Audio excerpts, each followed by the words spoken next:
Welcome to GTPL news. నేను దీపికా రాజ్. వార్తల ముందుగా హెడ్లైన్స్ చూద్దాం. కరీంనగర్ జిల్లాలో ట్రైనీ ఎస్ఐ కొట్టిన దెబ్బలకు కర్ణవేరి దెబ్బతిన్న ఘటనలో పోలీస్ చర్యలు. 2 కానిస్టేబుళ్లపై బదిలీవేటు. ట్రైనీ ఎస్ఐపై క్రమశిక్షణ చర్యలకు ఐజీపీకి సిఫార్సు చేసిన సిపి గౌసాలం. జగిత్యాల జిల్లాలో ఏసీబీకి చిక్కిన రాయకల్ ఇన్ఛార్జ్ తహసీల్దార్ గణేష్. అరెస్ట్ చేసి కరీంనగర్ ఏసీబీ కోర్టులో హాజరుపరిచిన ఏసీబీ అధికారులు. బక్రీద్ పండుగకు పకడ్బందీగా ఏర్పాట్లు చేయాలని సంబంధిత అధికారులను ఆదేశించిన కరీంనగర్ కలెక్టర్ పమేలా సత్పతి. ఏర్పాట్లపై అధికారులతో సమీక్ష. కరీంనగర్లో నమ్మించి మోసం చేసిన ప్రైవేట్ చిట్ ఫండ్ మేనేజర్. చిట్టి డబ్బులు పేమెంట్ చేయకపోవడంతో షూరిటీలు నోటీసులు అందుకొని ఆందోళన. భూభారతి ద్వారా ఏండ్ల నాటి సమస్య పరిష్కారం. భూభారతి కార్యక్రమంలో జువ్వాడి నరసింగరావు. ఐపీఎల్ 2025 ట్రోఫీని రాయల్ ఛాలెంజర్స్ బెంగళూరు కైవసం చేసుకుంది. ఐపీఎల్లో విజేత బెంగళూరు టీం ప్రైజ్ మనీగా 20 కోట్ల రూపాయలను సొంతం చేసుకుంది. రన్నరప్గా నిలిచిన పంజాబ్ కింగ్స్ 12.5 కోట్ల రూపాయలు పొందింది. ఆర్సీబీకి ఇదే తొలి ఐపీఎల్ టైటిల్ కావడం గమనార్హం. గతంలో ఈ టీం 2009, 2011, 2016లో ఫైనల్స్కు చేరుకుంది. కానీ చివర్లో బోల్తా పడింది. 18 ఏళ్ల నిరీక్షణకు తెరదించుతూ బెంగళూరు జట్టు ఐపీఎల్ 2025 ట్రోఫీని కైవసం చేసుకుంది. క్వాలిఫైర్ 2లో ఓడిపోయి 3వ స్థానంలో నిలిచిన ముంబై ఇండియన్స్ జట్టుకు 7 కోట్ల రూపాయలు దక్కాయి. ఎలిమినేటర్లో పరాజయం పాలై 4వ స్థానానికి పరిమితమైన గుజరాత్ టైటాన్స్కు 6.5 కోట్లు తమ ఖాతాలో వేసుకుంది. ఐపీఎల్ ప్రారంభమైనప్పుడు 2008 సీజన్లో ప్రైజ్ మనీ 4.8 కోట్లుగా ఉండేది. రన్నరప్కు 2.4 కోట్లు దక్కేవి. అప్పటి నుంచి క్రమంగా ప్రైజ్ మనీ పెరుగుతూ వస్తోంది. బెస్ట్ పిచ్ అండ్ గ్రౌండ్ అవార్డును ఢిల్లీ డిస్ట్రిక్ట్ క్రికెట్ అసోసియేషన్ సొంతం చేసుకుంది. డీడీసీఏ 50 లక్షలు గెలుచుకుంది. ఈ సీజన్లో అరుణ్ జైట్లీ స్టేడియంలో 7 ఐపీఎల్ మ్యాచ్లు జరిగాయి. ఈ అవార్డు మా క్యూరేటర్లు, సిబ్బంది యాజమాన్యం అవిశ్రాంత కృషికి నిదర్శనం. క్రికెట్ మౌలిక సదుపాయాల్లో అత్యున్నత ప్రమాణాలు కొనసాగించడానికి మేము కట్టుబడి ఉన్నామని డీడీసీఏ అధ్యక్షుడు రోహన్ జైట్లీ ఈ సందర్భంగా అన్నాడు. మెట్రో రైల్ 2వ దశ బి భాగం డిపిఆర్లను ఈ నెల 5న జరిగే రాష్ట్ర మంత్రివర్గ సమావేశంలో ఆమోదించే అవకాశం ఉంది. 3 మార్గాలకు సంబంధించిన సమగ్ర ప్రాజెక్టు నివేదిక డిపిఆర్లను Hyderabad airport metro rail limited రూపొందించి గత నెలలో రాష్ట్ర ప్రభుత్వానికి సమర్పించింది. 2వ దశను 2 భాగాలుగా ప్రతిపాదించారు. 5 మార్గాల్లోని ఏ భాగాన్ని 24,269 కోట్లతో ప్రతిపాదించారు. డిపిఆర్లు కేంద్ర ప్రభుత్వ పరిశీలనలో ఉన్నాయి. ఇప్పుడు బి భాగాన్ని 19,579 కోట్ల రూపాయలతో ప్రతిపాదించారు. కేంద్ర రాష్ట్ర ప్రభుత్వాల సంయుక్త ప్రాజెక్టుగా చేపట్టనున్నారు. రాష్ట్ర మంత్రివర్గం ఆమోదమే తరువాయి డిపిఆర్లు కేంద్రానికి చేరనున్నాయి. 2వ దశ బి భాగంలో జేబీఎస్ టు షామీర్పేట 22 కిలోమీటర్లలో 14 స్టేషన్లు ప్రతిపాదించారు. జేబీఎస్ టు మేడ్చల్ 24.5 కిలోమీటర్లలో 18 స్టేషన్లు ఉండనున్నాయి. ఈ 2 కూడా ఉత్తర హైదరాబాద్ ప్రాంతంలో ట్రాఫిక్ సమస్యలు తగ్గించి ప్రజా రవాణాను మెరుగుపరిచేందుకు దోహదం చేస్తుందని మెట్రో అధికారులు అంటున్నారు. 4th సిటీకి శంషాబాద్ విమానాశ్రయం నుంచి 39.6 కిలోమీటర్ల పొడవున మెట్రోని ఈ దశలోనే ప్రతిపాదించారు. మెట్రో 2వ దశ ఏ భాగంలో 5 కారిడార్లలో 76.4 కిలోమీటర్లు కాగా బి భాగంలో 3 కారిడార్లలో 86.1 కిలోమీటర్లు ప్రతిపాదించారు. ఈ 2 కలిపితే 162.5 కిలోమీటర్లు దూరం అవుతుంది. రెండింటి అంచనాలు 43,848 కోట్లు అవుతుంది. కరీంనగర్ జిల్లాలో ట్రైనీ ఎస్ఐ కొట్టిన దెబ్బలకు కర్ణవేరి దెబ్బతిన్న ఘటనలో పోలీసులు చర్యలు చేపట్టారు. 2 కానిస్టేబుళ్లపై బదిలీ వేటు వేశారు. ట్రైనీ ఎస్ఐపై క్రమశిక్షణ చర్యలకు సిపి గౌసాలం ఐజీపీకి సిఫార్సు చేశారు. కరీంనగర్ జిల్లా సైదాపూర్లో నెల రోజుల క్రితం జరిగిన ఘటన వీడియో ఎవిడెన్స్ కలకలం సృష్టిస్తోంది.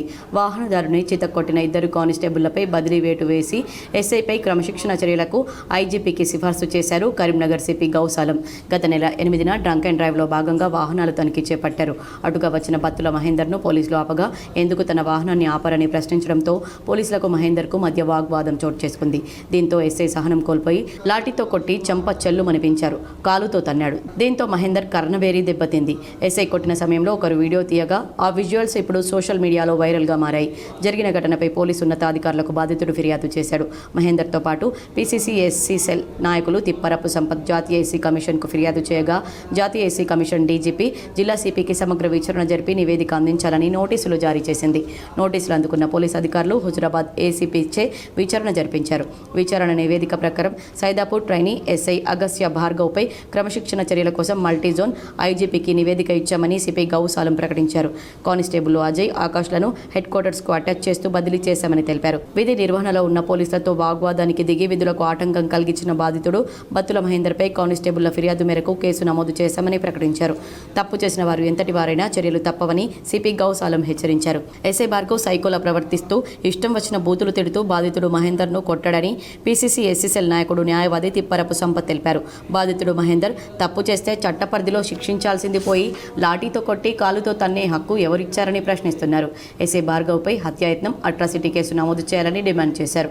కానిస్టేబుళ్లను బదిలీ చేసి చేతులు దులుపుకోకుండా సస్పెండ్ చేయాలని డిమాండ్ చేశారు. గత 20 రోజుల కిందట భార్గవ్ అనే సైదాపూర్ ఎస్ఐ, ట్రైనింగ్ ఎస్ఐ విపరీతంగా మహేందర్ను కొట్టడం జరిగింది.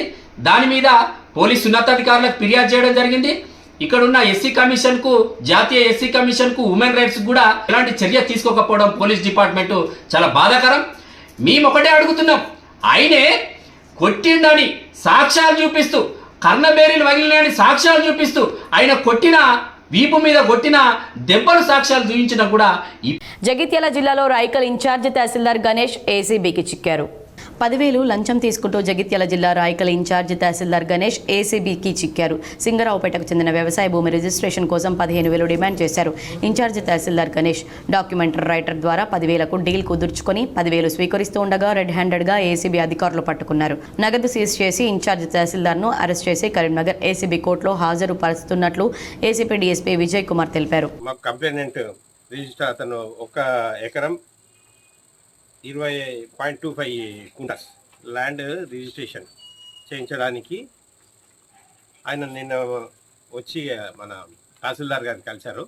తహసీల్దార్ గారు 10,000 బ్రైబ్, అంటే ఆయన 10,000 bribe through one of the document writer, private document writer ఉన్నారు.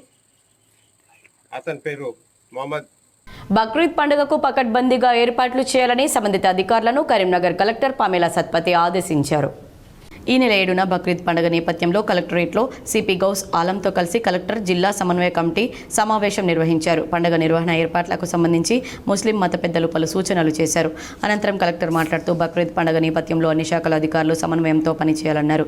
ఈద్గాల వద్ద అన్ని వసతులు కల్పించాలని, తాగునీరు ఏర్పాటు చేయాలన్నారు.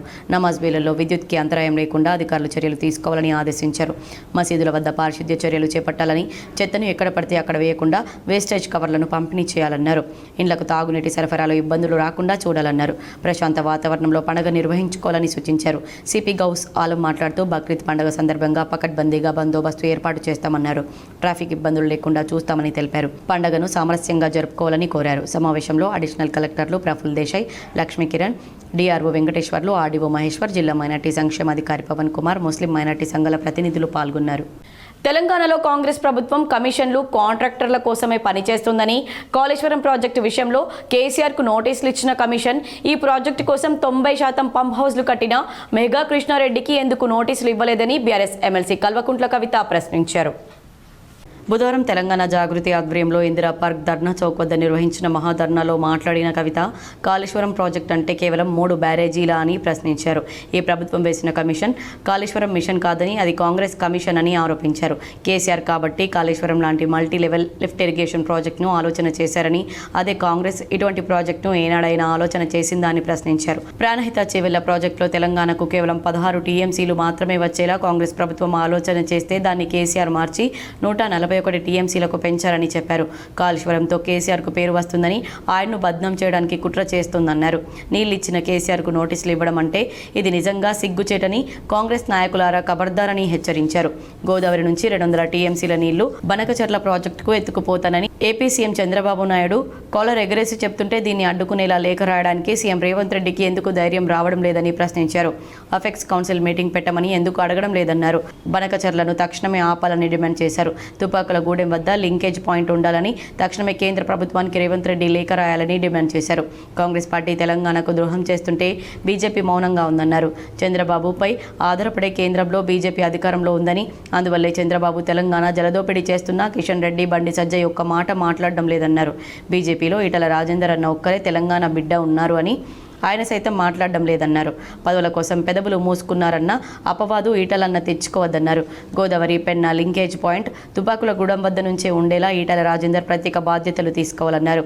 తెలంగాణకు నీళ్ల విషయంలో జరుగుతున్న అన్యాయం విషయంలో సీఎం రేవంత్ రెడ్డి బీజేపీ చర్యలు తీసుకోకపోతే తెలంగాణ జాగృతి తరపున కార్యాచరణ తీసుకుంటామన్నారు.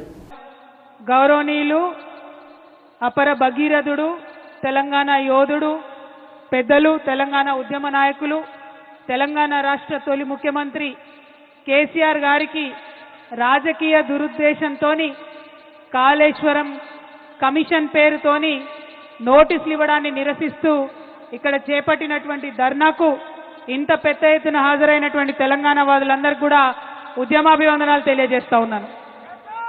తెలంగాణ జాగృతి నుండి మరి ధర్నా చేస్తామని ప్రభుత్వానికి మేము రిక్వెస్ట్ చేసినాం. పోలీసు వాళ్ళు పర్మిషన్ ఇచ్చిండ్రు. కానీ అయినా తెలంగాణలో టీచర్ ఎలిజిబిలిటీ టెస్ట్ పరీక్షల షెడ్యూల్ రిలీజ్ అయింది. ఈ నెల 18 నుంచి 30 వరకు టెట్ పరీక్షలు నిర్వహించనున్నట్లు పాఠశాల విద్యాశాఖ వెల్లడించింది. మొత్తం 9 రోజుల్లో 16 సెషన్స్లో ఈ పరీక్షలు జరుగుతాయని, ప్రతిరోజు 2 సెషన్స్లో పరీక్షలు నిర్వహించనున్నట్లు బుధవారం ప్రకటన విడుదల చేసింది. మొదటి సెషన్ పరీక్షలు ఉదయం 9 గంటల నుంచి 11 గంటల 30 నిమిషాల వరకు, రెండో సెషన్ మధ్యాహ్నం 2 గంటల నుంచి 4 గంటల 30 నిమిషాల వరకు నిర్వహించబోతున్నట్లు పేర్కొంది. జూన్ 18, 19, 24 తేదీల్లో పేపర్ 2 మ్యాథ్స్ అండ్ సైన్స్ పరీక్షలు, జూన్ 20 నుంచి 23 వరకు, 24 నుంచి 27 వరకు పేపర్ 1 పరీక్షలు జరగనున్నాయి. జూన్ 28 నుంచి 30 వరకు పేపర్ 2 సోషల్ స్టడీస్ ఎగ్జామ్ జరగనుంది. 30వ తేదీన ఒకే రోజు సెషన్లో పేపర్ 2 మ్యాథ్స్ సైన్స్ ఎగ్జామ్ కూడా నిర్వహించనున్నారు. ఇక ఈ ఎగ్జామ్కు సంబంధించిన హాల్ టికెట్లు జూన్ 9వ తేదీ నుంచి అందుబాటులోకి రానున్నాయి. పూర్తి వివరాల కోసం వెబ్సైట్ను సందర్శించాలని సూచించింది. ఇక తెలుగు రాష్ట్రాల్లో వేసవికాలం ముగిసినట్లే ప్రస్తుతం భిన్న వాతావరణం కనిపిస్తోంది. పోయిన నెల చివరి 10 రోజులు మొత్తం వానలు దంచికొట్టాయి. ఇక ఎండాకాలం అయిపోయినట్లేనని ప్రజలు భావించారు. కానీ జూన్ మొదటి వారంలో ఎండలు మళ్లీ దంచికొడుతున్నాయి. ఇక జూన్ నెల ప్రారంభం అవ్వగానే సూర్యుడు మళ్లీ తన ప్రతాపం చూపిస్తున్నాడు. 2 రోజులుగా తెలంగాణతో పాటు ఏపీలో కూడా ఎండలు దంచుకొడుతున్నాయి. ప్రస్తుతం 2 తెలుగు రాష్ట్రాల్లో ఉష్ణోగ్రతలు పెరిగినట్లు వాతావరణ శాఖ అధికారులు వెల్లడిస్తున్నారు. అయితే తెలంగాణలో ఇలాగే ఎండలు 5 రోజుల పాటు కొనసాగుతాయని హైదరాబాద్ వాతావరణ శాఖ తెలిపింది. తర్వాత వచ్చే 5 రోజులు తెలంగాణలోని జయశంకర్, భూపాలపల్లి, ములుగు, సూర్యాపేట, మహబూబాబాద్, వరంగల్, భద్రాద్రి కొత్తగూడెం, ఖమ్మం, నల్గొండ, రంగారెడ్డి, హైదరాబాద్, మేడ్చల్, మల్కాజ్గిరి, హన్మకొండ, జనగాం, సిద్దిపేట, వనపర్తి, నారాయణపేట, జోగులాంబ, గద్వాల్, యాదాద్రి, భువనగిరి, వికారాబాద్, సంగారెడ్డి, మెదక్, కామారెడ్డి, మహబూబ్ నగర్, నాగర్ కర్నూల్లో భారీ వర్షాలు కురుస్తాయని వెల్లడించింది. మృగశిర కార్తె సందర్భంగా ఈ నెల 8న హైదరాబాద్ ఎగ్జిబిషన్ గ్రౌండ్స్లో ఉబ్బస రోగులకు బత్తిన కుటుంబం చేపట్టనున్న చేప ప్రసాదం పంపిణీకి అన్ని ఏర్పాట్లు పూర్తి చేయాలని మంత్రి పొన్నం ప్రభాకర్ అధికారులను ఆదేశించారు. బుధవారం Ponnam Prabhakar fisheries corporation chairman మెట్లు సాయి కుమార్ ఇతర అధికారులతో కలిసి నాంపల్లి ఎగ్జిబిషన్ గ్రౌండ్లో ఏర్పాట్లను పరిశీలించారు. ఈ సందర్భంగా మాట్లాడుతూ చేప ప్రసాదం పంపిణీకి ఎలాంటి ఇబ్బందులు కలగకుండా జాగ్రత్త చర్యలు చేపట్టాలని సూచించారు. ఉబ్బస రోగుల కోసం 1.5 లక్షల చేప పిల్లలు సిద్ధంగా ఉన్నాయని తెలిపారు. అంతకుముందు చేప ప్రసాదం పంపిణీలో బారికేడ్లు, క్యూలైన్లలో ఇబ్బందులు, భద్రతా ఏర్పాట్ల గురించి పోలీసులను అడిగి తెలుసుకున్నారు. 2 రోజుల ముందు నుండే రోగులు ఎగ్జిబిషన్ మైదానానికి వచ్చే అవకాశం ఉందని, అందరికీ త్రాగునీరు, వైద్య సౌకర్యం ఏర్పాటు చేయాలన్నారు. ఐపీఎల్ ఫైనల్లో ఆర్సీబీ గెలుపుతో హైదరాబాద్లో అభిమానులు సంబరాల్లో మునిగిపోయారు. ఎక్కడికక్కడ వీధుల్లోకి వచ్చి తమ ఆనందాన్ని వ్యక్తం చేశారు. హైదరాబాద్లోని కూకట్పల్లిలో కొంతమంది అభిమానులు అత్యుత్సాహాన్ని ప్రదర్శించారు. హాస్టళ్లలో ఉండే విద్యార్థులు ఒక్కసారిగా రోడ్లపైకి వచ్చి చిందులేశారు. బస్సులు, లారీలు ఎక్కి విరాట్ కోహ్లీ ఫ్లెక్సీలు ప్రదర్శించారు. అభిమానుల విరంగంతో ట్రాఫిక్కు కాసేపు అంతరాయం కలిగింది. రోడ్లపై హల్చల్ చేసిన వారిని పోలీసులు చెదరగొట్టారు. సూరారం సర్కిల్లోనూ పెద్ద ఎత్తున రోడ్లపైకి వచ్చారు. టీషర్ట్లు విప్పి రోడ్లపై రచ్చ చేయడంతో అక్కడ ట్రాఫిక్ జామ్ ఏర్పడింది. నిలిచిపోయిన వాహనాలపై ఎక్కి మరీ అభిమానులు చిందులేశారు. పలువురు వాహనదారులను ఇబ్బంది పెట్టారు. పోలీసులు రంగంలోకి దిగి వారిని తరిమి కొట్టారు.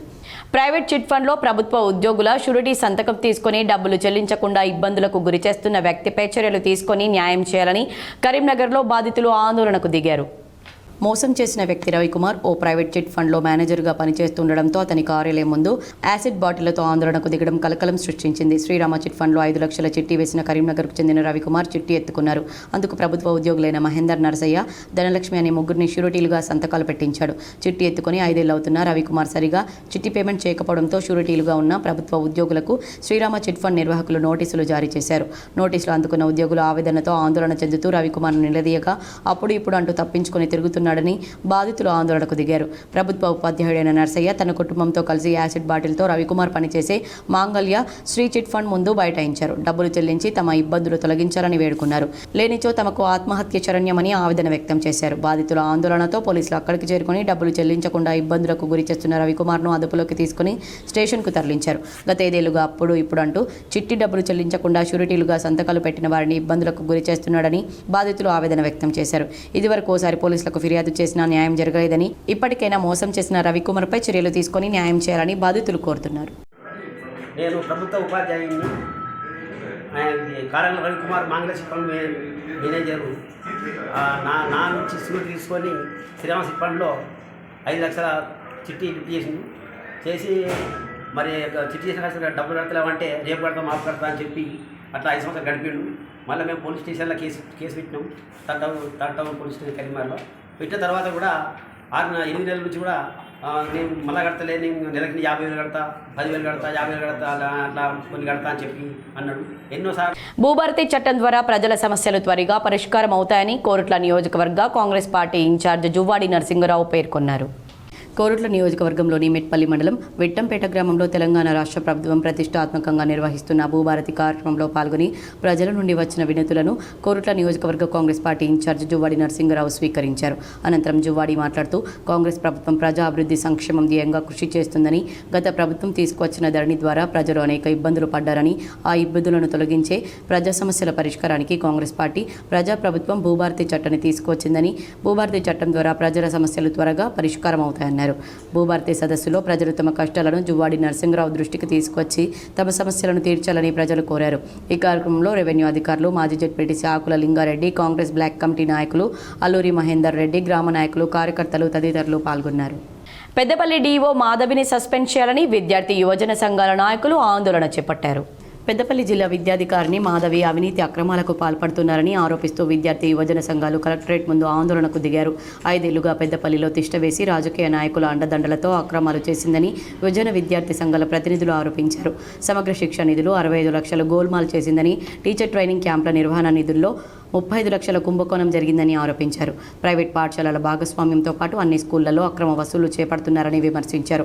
ప్రభుత్వ ఉపాధ్యాయులతో కుమ్మక్కై అక్రమ హెచ్ఆర్ఏలో భాగస్వామ్యంతో పాటు పట్టణంలోని కమాన్ చౌరస్తా వద్ద ఓ మెడికల్ షాప్ను అడ్డాగా చేసుకుని ప్రభుత్వ ఉపాధ్యాయులతో ఫైనాన్స్ చిట్టీల దందా కొనసాగిస్తున్నారని ఆరోపించారు. డీఓపై తక్షణమే చర్యలు తీసుకోవాలని, లేనిచో ఆందోళన ఉధృతం చేస్తామని విద్యార్థి యువజన సంఘాల సమితి రాష్ట్ర అధ్యక్షుడు అమర్గాని ప్రదీప్ తెలిపారు.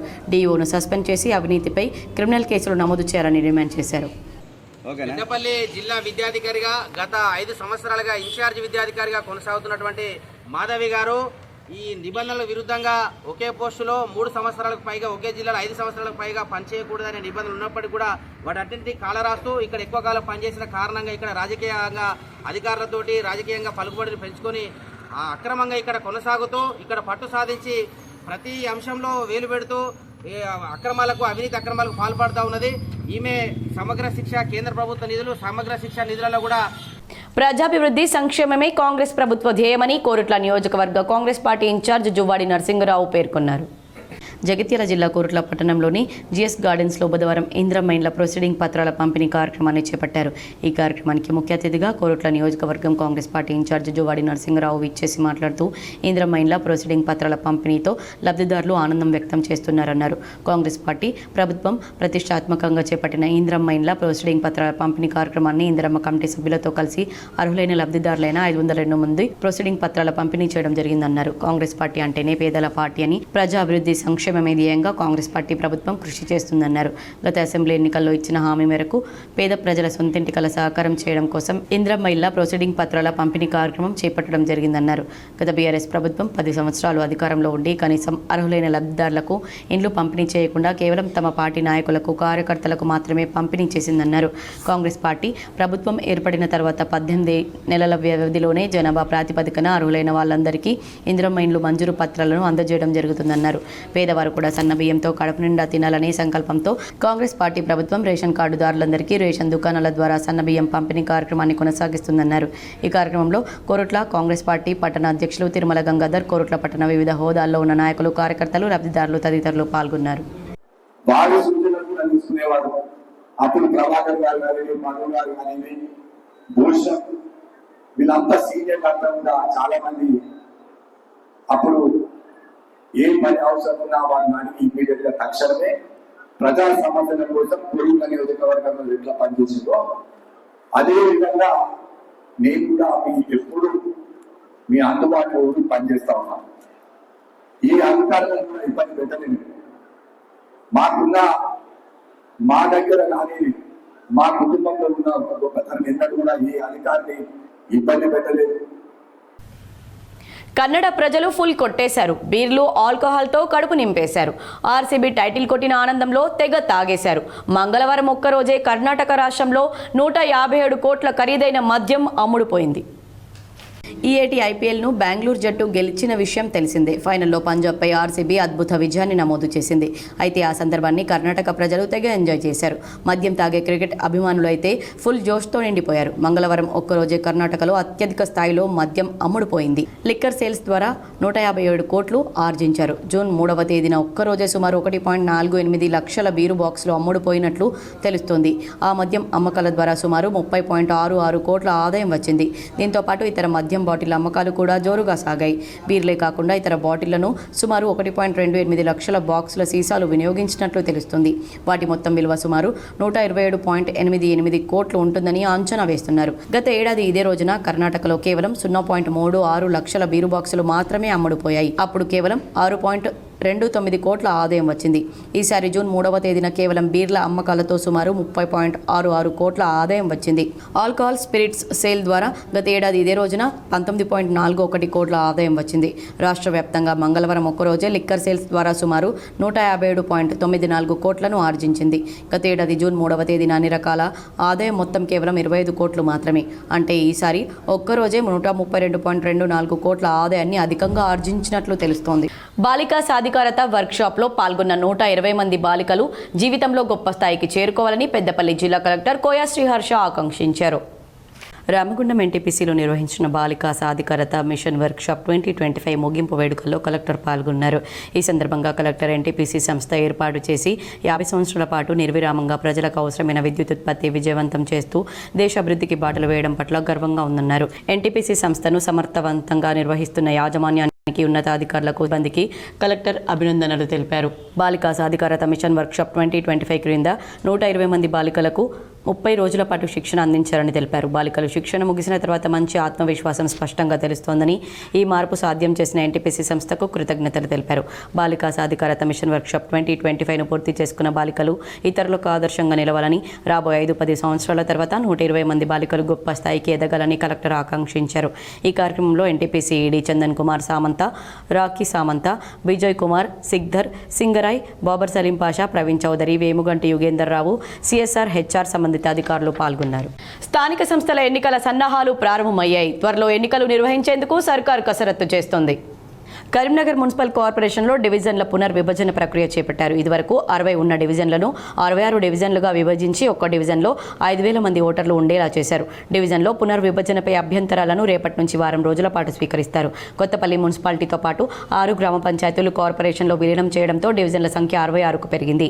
ఒక్కో డివిజన్లో సగటున 5,000 మంది ఓటర్లు ఉండేలా విభజన చేశారు. డివిజన్ల పునర్విభజనపై రేపటి నుంచి నెల 11 వరకు అభ్యంతరాలు స్వీకరిస్తారు. అభ్యంతరాలను 12 నుంచి 16 వరకు సర్దుబాటు చేయాలన్నారు అధికారులు. 17న ఫైనల్ డ్రాఫ్ట్ను సిద్ధం చేసి 18న కలెక్టర్ ఆమోదం తెలుపుతారు. 19న సీఎండీఏకు 20న ప్రభుత్వానికి సమర్పించే అవకాశం ఉంది. అభ్యంతరాలపై మార్పులు చేర్పుల అనంతరం ఈ నెల 21న ఫైనల్ లిస్ట్ ప్రకటించి త్వరలో ఎన్నికలు నిర్వహించే పనిలో అధికారులు నిమగ్నమయ్యారు. ఎప్పుడెప్పుడు అని ఎదురు చూస్తున్న స్థానిక సంస్థల ఎన్నికలకు సన్నాహాలు మొదలు కావడంతో ఆశావాహుల్లో ఆసక్తి రేకెత్తిస్తున్నాయి. డివిజన్ల పునర్విభజనపై మార్పులు చేర్పులపై అభ్యంతరాలు తెలుపుతూ తమ అదృష్టాన్ని పరీక్షించుకునే పనిలో నాయకులు నిమగ్నం కావడంతో రాజకీయ సందడి నెలకొంది. కరీంనగర్ మున్సిపల్ కార్పొరేషన్లో డివిజన్లు పునర్విభజన అశాస్త్రీయంగా జరిగిందని బీఆర్ఎస్ ఆందోళన చేపట్టింది. మున్సిపల్ టౌన్ ప్లానింగ్ రెవెన్యూ అధికారులు డీలిమిటేషన్ శాస్త్రీయబద్ధంగా నిర్వహించలేదని టీఆర్ఎస్ నగర అధ్యక్షులు చల్లా హరిశంకర్ ఆరోపించారు. కరీంనగర్లో పార్టీ నాయకులతో కలిసి మీడియాతో మాట్లాడుతూ టౌన్ ప్లానింగ్ రెవెన్యూ అధికారులు ఐఏఎస్ అధికారులను సైతం తప్పుదారి పట్టించారని తెలిపారు. నగరపాలక సంస్థ విడుదల చేసిన జాబితాలో ప్రతి డివిజన్లో 5,000 ఓటర్లు ఉన్నట్లు చూపించారు. కానీ వారు చూపించిన ఇంటి నెంబర్ల ప్రకారం ఓటర్ లిస్టును పరిశీలించగా కొత్తగా వారు తెలిపిన 20 డివిజన్లలో 3,000 మంది, మరో డివిజన్ 63లో 2,000 ఓట్లు మాత్రమే ఉన్నాయని తెలిపారు. 62 డివిజన్లో 8,250 ఓట్లు ఉన్నాయని, ఈ విధంగా 66 డివిజన్లో వారు చూపించిన ఓటర్ లిస్టుకు ఇప్పుడు కరీంనగర్లో అందుబాటులో ఉన్న ఓటర్ లిస్టుకు ఎక్కడ పొందన లేదన్నారు. అధికారులు తూతు మంత్రంగా రాత్రికి రాత్రి వారికి నచ్చిన విధంగా డివిజన్లను డిలిమిటేషన్ చేసి ప్రజలను నాయకులను అయోమయానికి గురి చేస్తున్నారని ఆరోపించారు. అధికారులపై వెంటనే చర్యలు తీసుకుని కేంద్ర ప్రభుత్వం ద్వారా ఆమోదం పొందిన ఏదైనా ఏజెన్సీతోనే డీలిమిటేషన్ ప్రక్రియ చేపట్టాలని డిమాండ్ చేశారు. ముఖ్యంగా ఈరోజు కరీంనగర్ నగరానికి సంబంధించి డీలిమిటేషన్కి సంబంధించి 66 డివిజన్లకు గాను ఒక ముసాయిదా జాబితాను కార్పొరేషన్ విడుదల చేయడం జరిగింది. ఆ విడుదల చేసిన జాబితా పూర్తిగా తప్పుల తడకగా ఎటువంటి శాస్త్రీయంగా కానీ మహిళలకు ఉపాధి కల్పన కోసం ప్రభుత్వం మెప్మా ఆధ్వర్యంలో బ్యాంకుల ద్వారా అందిస్తున్న రుణాలను మహిళా సంఘాలు సద్వినియోగం చేసుకోవాలని మెట్పల్లి పురపాలక కమిషనర్ మోహన్ సూచించారు. పట్టణ పేదరిక నిర్మూలన భవనంలో మెప్మా ఆధ్వర్యంలో మహిళా మేళా నిర్వహించారు. ప్రత్యేక స్టాళ్లను ఏర్పాటు చేసి ఆయా మహిళలు తయారు చేసే వివిధ యూనిట్లను ప్రదర్శనగా ఉంచారు. పురపాలక కమిషనర్ మహిళలు ఏర్పాటు చేసిన స్టాళ్ల వద్దకు వెళ్లి వారు ఉపాధి పొందుతున్న వ్యాపారాన్ని అడిగి తెలుసుకున్నారు. బ్యాంకుల ద్వారా చేస్తున్న ఉపాధితో నెలసరి వేతనం ఎలా వస్తుందని అడిగి తెలుసుకున్నారు. ఇంటి వద్దే ఉంటూ చేస్తున్న వ్యాపారాలను స్టాళ్ల ద్వారా ఏర్పాటు చేసి విక్రయాలు సాగించడం చూసేవారికి కనువిందు చేసింది. మహిళలు ఆర్థికంగా ఎదగాలని ఆలోచనతో ప్రభుత్వం మెప్మా ఆధ్వర్యంలో బ్యాంకుల ద్వారా అందిస్తున్న రుణాలతో ఉపాధి పొందుతున్నామని పలువురు మహిళలు సంతోషాన్ని వ్యక్తం చేస్తున్నారు. తీసుకున్న రుణాలను ఎప్పటికప్పుడు సక్రమంగా బ్యాంకులకు చెల్లిస్తే ప్రభుత్వం మరింత రుణ సహాయం చేస్తూ ఉపాధికి అండగా నిలుస్తుందని కమిషనర్ వారికి సూచించారు. తీసుకున్నటువంటి నిర్ణయాలు 100 రోజుల ప్రణాళికలో భాగంగా ఈరోజు మెట్పల్లి పట్టణంలో మెక్వా ఆధ్వర్యంలో వివిధ సెల్ఫ్ హెల్ప్ గ్రూపుల వాళ్ళు తయారు చేసినటువంటి చేతులతో తయారు చేసినటువంటి కానీ వాళ్ళు పెట్టుకున్నటువంటి షాపులలో ఉన్న వస్తువులు కానీ వాటిని ఒక ప్రదర్శన ఈ మెక్వా కార్యాలయంలో ఏర్పాటు చేయడం జరిగింది. వీటి వల్ల వాళ్ళు తయారు చేసినటువంటి వస్తువులకు ప్రజల్లో అవగాహన కల్పించడానికి వారి నేచురల్గా తయారు చేశారు కాబట్టి ఎంబ్రాయిడరింగ్ వర్క్ కానీ ఇంకేమైనా మన రెవెన్యూ సదస్సులో వచ్చిన దరఖాస్తులు వెనువెంటనే పరిష్కరించాలని అధికారులకు కరీంనగర్ కలెక్టర్ పమేలా సత్పతి ఆదేశించారు. హుజరాబాద్ మండలం కనుగుల గిద్దె గ్రామ పంచాయతీ కార్యాలయ ఆవరణలో నిర్వహించిన భూభారతి నూతన రెవెన్యూ చట్టం గ్రామ రెవెన్యూ సదస్సుకు కలెక్టర్ హాజరయ్యారు. రాష్ట్ర ప్రభుత్వం ప్రవేశపెట్టిన భూభారతి నూతన రెవెన్యూ చట్టం ద్వారా భూ సమస్యలకు శాశ్వత పరిష్కారం లభించనుందన్నారు. భూ సమస్యలు ఉన్న ప్రజలు రెవెన్యూ సదస్సులను సద్వినియోగం చేసుకోవాలని సూచించారు. సదస్సులో వచ్చిన దరఖాస్తులను రెవెన్యూ అధికారులు పక్కగా రికార్డు నమోదు చేయాలని సూచించారు. తహసీల్దార్ స్థాయిలో పరిష్కరించదగిన కేసులను వెనువెంటనే పరిష్కరించాలన్నారు. జూన్ 20వ తేదీ వరకు అన్ని గ్రామాల్లో రెవెన్యూ సదస్సులు నిర్వహించనున్నారు. భూ సమస్యలు ఉన్న ప్రజలు ఈ రెవెన్యూ సదస్సులకు హాజరై దరఖాస్తు సమర్పించాలని సూచించారు. ప్రభుత్వ ఆసుపత్రులకు వచ్చే రోగులకు మానవతా దృక్పథంతో సేవలందించాలని కరీంనగర్ కలెక్టర్ పమేలా సత్పతి అన్నారు. హుజరాబాద్ ప్రభుత్వ ఏరియా ఆసుపత్రిని జిల్లా కలెక్టర్ సందర్శించారు. డయాలసిస్ కేంద్రం, ఐసీయూ వార్డులు, ఓపీ విభాగాలను సందర్శించారు. నవజాత శిశువుల వార్డు సందర్శించి పిల్లలకు వచ్చిన సమస్యల గురించి తెలుసుకున్నారు. లేబర్ రూమ్, వార్డులు పరిశీలించి గర్భిణీ బాలింతలతో మాట్లాడారు. ఆసుపత్రి సిబ్బంది వారికి అందిస్తున్న సేవలను గురించి వివరాలు అడిగి తెలుసుకున్నారు. తల్లిపాల ప్రాముఖ్యతను, సాధారణ ప్రసవం ప్రాధాన్యతను అక్కడి మహిళలకు వివరించారు. ఇతర వార్డులను సందర్శించి రోగులతో మాట్లాడారు.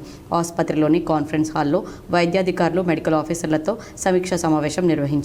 ఆసుపత్రిలో అన్ని రకాల సేవలు అందించేందుకు అవసరమైన సిబ్బంది, ఖాళీల వివరాలు సమర్పించాలన్నారు. ప్రభుత్వ ఆసుపత్రిలో ప్రసవాల సంఖ్య పెంచాలని, సాధారణ ప్రసవాలకు ప్రాధాన్యత ఇవ్వాలన్నారు. ఆసుపత్రికి వచ్చే గర్భిణీలకు ముందస్తు జాగ్రత్తలు సూచించాలని, వైద్య సహాయం అవసరం అనుకుంటే గర్భిణీలను ప్రసవ గడువు కంటే ముందే ఆసుపత్రిలో చేర్చుకోవాలన్నారు. రోగుల పట్ల మానవీయ కోణంలో వ్యవహరించి సేవలు అందించాలని సూచించారు. రాజన్న సిరిసిల్ల జిల్లా ఎల్లారెడ్డిపేట మండలం రాచర్ల గొల్లపల్లి గ్రామంలో ఆర్ఓఆర్ చట్టం 2025 రెవెన్యూ సదస్సులు నిర్వహించారు. ఎల్లారెడ్డిపేట మండలం రాచర్ల గొల్లపల్లిలో ఈరోజు ప్రారంభించారు. ఈ కార్యక్రమాన్ని నిర్వహించారు కాంగ్రెస్ పార్టీ ఎల్లారెడ్డిపేట మండల అధ్యక్షులు సద్ది లక్ష్మారెడ్డి, బ్లాక్ కాంగ్రెస్ అధ్యక్షులు దొమ్మడి నర్సయ్య, చేపూరి రాజేశం గుప్తా, పందిర్ల సుధాకర్ గౌడ్, శ్రీనివాస్ యాదవ్, మైనార్టీ సెల్ జిల్లా ఉపాధ్యక్షులు Sheikh Saheb, Racharla Boppapur market committee chairman Sabira Gous Begum, market committee vice president Ram Reddy మరియు శ్రీనివాస్ రెడ్డి. ఈ కార్యక్రమంలో గ్రామస్తులు అధిక సంఖ్యలో పాల్గొని భూములపై ఎలాంటి సమస్యలున్న దరఖాస్తులను ఎల్లారెడ్డిపేట డిప్యూటీ ఎంఆర్ఓకి ఇవ్వడం జరిగింది. భూ సమస్యలపై ఎలాంటి సమస్యలున్నా ఈ అవకాశాన్ని వినియోగించుకోవాలని కాంగ్రెస్ పార్టీ మండల అధ్యక్షులు సద్ది లక్ష్మారెడ్డి అన్నారు.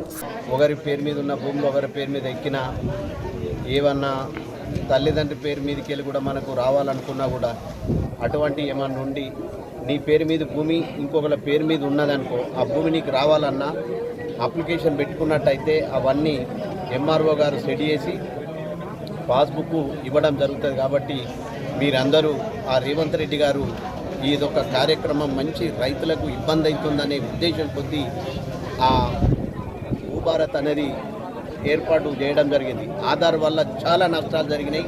వార్తలు ముగించే ముందు హెడ్లైన్స్ మరోసారి. కరీంనగర్ జిల్లాలో ట్రైనీ ఎస్ఐ కొట్టిన దెబ్బలకు కర్ణవేరి దెబ్బతిన్న ఘటనలో పోలీస్ చర్యలు. 2 కానిస్టేబుళ్లపై బదిలీ వేటు. ట్రైనీ ఎస్ఐపై క్రమశిక్షణ చర్యలకు ఐజీపీకి సిఫార్సు చేసిన సిపి గౌసాలం. జగిత్యాల జిల్లాలో ఏసీబీకి చిక్కిన రాయకల్ ఇన్ఛార్జ్ తహసీల్దార్ గణేష్.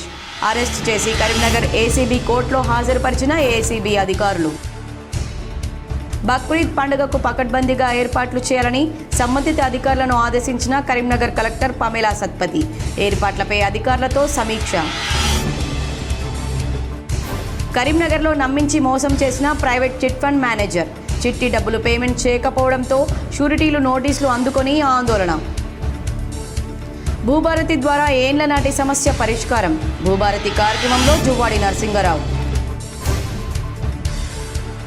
ఈ వార్తలు ఇంతటితో సమాప్తం. తిరిగి ప్రసారమయ్యే వార్తల్లో మళ్ళీ కలుద్దాం. అంతవరకు చూస్తూనే ఉండండి మీ GTPL.